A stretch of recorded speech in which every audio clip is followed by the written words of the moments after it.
आज या ठिकाणी राजमाता जिजाऊ चौक लोकार्पण सोहळा आणि त्या चौकामध्येच एक आमच्या जिजाऊची प्रतिकृती खऱ्या अर्थाने मुंबई शहराच्या प्रवेशद्वारापासून काही अंतरावर असलेल्या या भागामध्ये आमच्या जिजाऊंचं नाव आणि त्यांचा पूर्णाकृती पुतळा तरी मुंबईची आवश्यकता होती आणि आवश्यकता होती हे मी यासाठी म्हणतोय कारण जिजाऊच्या नावाने हिंदुस्थानच्या इतिहासातलं सुवर्णपान देशात येऊ शकत नाही इतका वैभवशाली आणि शौर्याचा इतिहास आपल्या जिजाऊ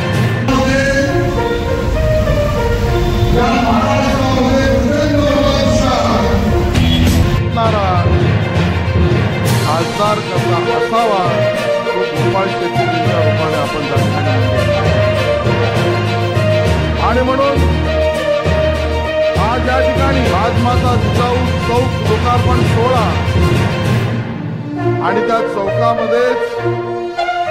एक आमच्या जिजाऊची प्रतिकृती खऱ्या अर्थाने मुंबई शहराच्या प्रवेशद्वारापासून काहीच अंतरावर असलेल्या या भागामध्ये आमच्या जिजाऊंचं